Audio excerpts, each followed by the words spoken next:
And let's talk about one other piece, which is what drives change in this system. And again, the same thing that drives change in many living systems, tension. And with holacracy, we don't mean tension in a negative way, right? So I define tension as simply the feeling you get when you sense a gap between where we are and where we could be, or some potential that's better in some way, right? We sense a lot of these, yet how many people can say, you know, anything I sense, any tension I sense, any gap, anything that could be better, I know exactly what to do with it to drive rapid, meaningful change anywhere in the organization. Very few companies today can fully harness the sensing that everyone within is doing. More often than not, you get people who have sensed issues for years and don't know how to drive change. So all they can do is complain about it, or get apathetic, or wait and bide their time for an opportunity. None of that is using that wisdom. None of that is actually taking what we're sensing and incorporating that into a learning organism, the company. So the goal of holacracy is pretty simple. It's to make sure any tension sensed by anyone, anywhere in the organization, has a place to go to get rapidly and reliably processed into meaningful change. At least to the extent it's relevant to the company's work, its purpose in the world.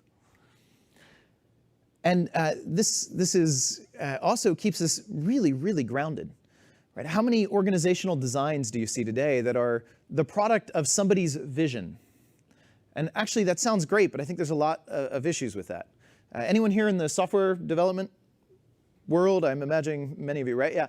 Have you ever seen software designs that are the result of somebody's good ideas and vision, and they apply this whole architecture to a software product, as opposed to listening to what the customers want and listening to what the code even is telling you, and kind of keeping a more agile, adaptive design, letting the design kind of tell you what it wants to be instead of you imposing all of your good ideas up front?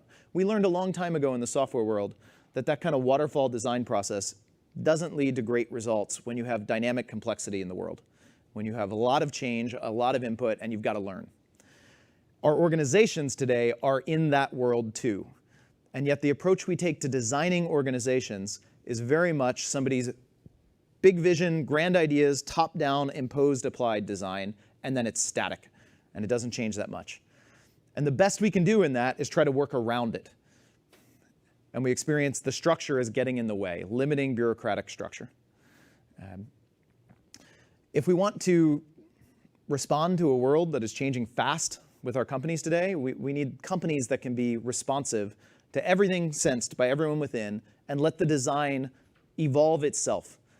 So holacracy can be described as an evolutionary design algorithm for a company. What it does is let the tensions we sense tell us where we need to change our organization's design. So the design evolves one tension at a time by somebody sensing what's getting in the way of the work, and then doing something about it, responding to it, adapting, right? Changing the design of the company and testing it. How does that work? Is that better, or do we sense more tensions? Right? Great, more tensions, good, let's adapt it again. So a company running with holacracy, the goal is not to be without tension. It's just so the same ones aren't plaguing us for years that we're not listening to. We want to deal with those so that we're free to sense the next tension as we adapt and evolve in our environment.